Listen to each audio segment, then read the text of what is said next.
নমস্কার, তোমাদের সকলের প্রিয় পাঠশালায় আরো একটি নতুন ক্লাসে তোমাদের সকলকে জানাই স্বাগত।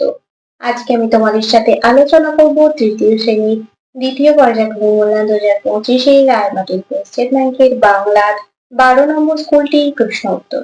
আজকের ক্লাসটি শুরু করার আগে বলতে চাই, আমার সকল সাবস্ক্রাইবারদের এবং আমার সকল ভিউয়ারদের অসংখ্য ধন্যবাদ জানাই, এবং যারা এই প্রথম আমার চ্যানেলটিতে ভিজিট করছো তারা অবশ্যই আমার চ্যানেলটিকে সাবস্ক্রাইব করে পাশে থাকা বেল আইকনটি প্রেস করে অল নোটিফিকেশন অন করে দিও, যাতে সকল ভিডিও আপলোড করার সাথে সাথেই তোমাদের কাছে তার নোটিফিকেশন পৌঁছে যায়। আমি আজকে এই ক্লাসটি শুরু করে দিচ্ছি, সকলে মন দিয়ে দেখে নাও। 12 নম্বর স্কুলটির নাম হলো government girls high school Jalpaiguri এবং শিউরি জিএসএফ প্রাথমিক বিদ্যালয়, এই দুটি স্কুল থেকে তোমাদের এই প্রশ্নটি তৈরি করা হয়েছে। আমি উত্তর সহ আলোচনা করে দিচ্ছি, সকলে মন দিয়ে দেখে নাও। আগের প্রশ্নটি আছে, ঠিক উত্তরটির মাথায় দাগ দাও। মহেশ দাস যান ভর দুপুরে, ভোরবেলা না সন্ধ্যেবেলা? মহেশ দাস যান ভর দুপুরে।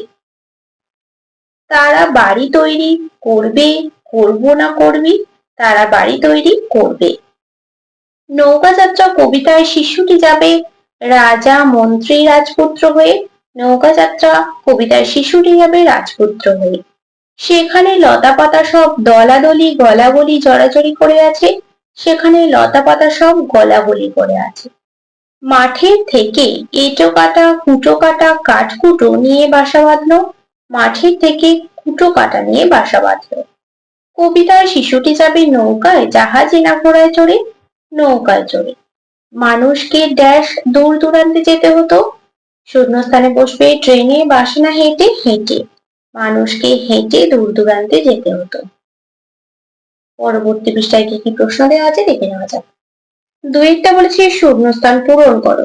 মাথায় ড্যাশ পাখড়ি ড্যাশ, মাথায় মস্ত পাকড়ি এঁটে গজিয়ে দাড়ি গুম্ফু ছেটে।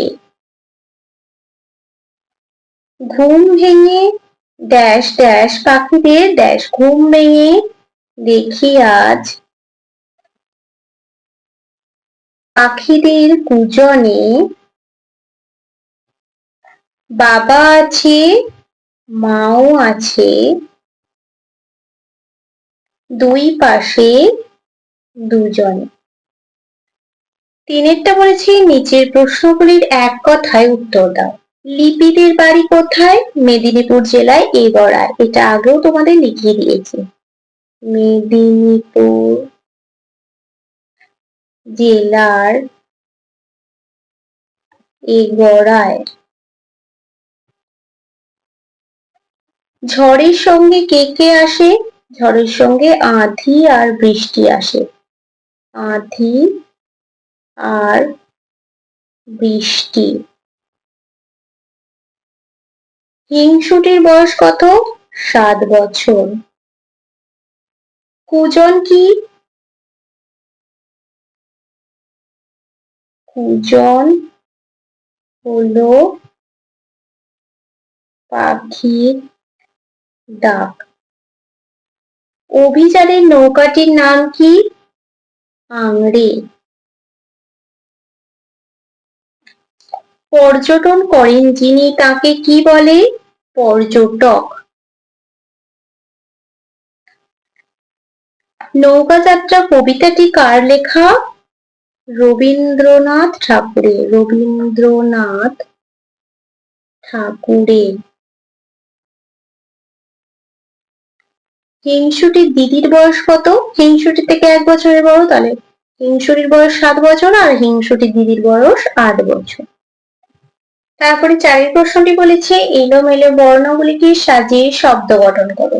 এটা সাজিয়ে লিখলে কি হবে? ওঠা নামা, ওঠা নামা। এটা সাজিয়ে লিখলে হবে ঝড় ঝাপটা, ঝড় ঝাপটা। এটা সাজিয়ে লিখলে হবে শাখা প্রশাখা, শাখা প্রশাখা। এটা সাজিয়ে লিখলে হবে দুপুর বেলা, দুপুর বেলা। এটা সাজিয়ে লিখলে হবে তেপান্তর, তেপান্তর।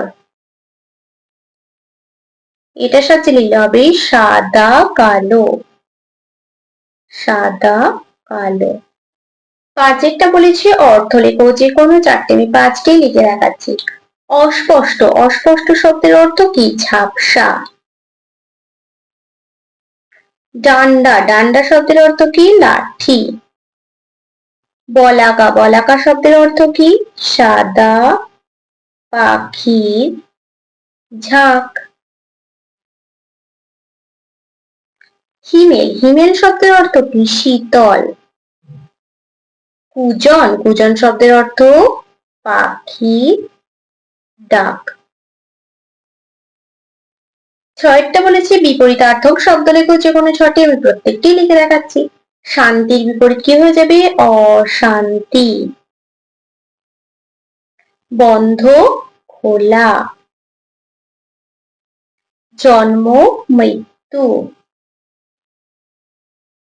খুশি, অখুশি বা দুঃখ।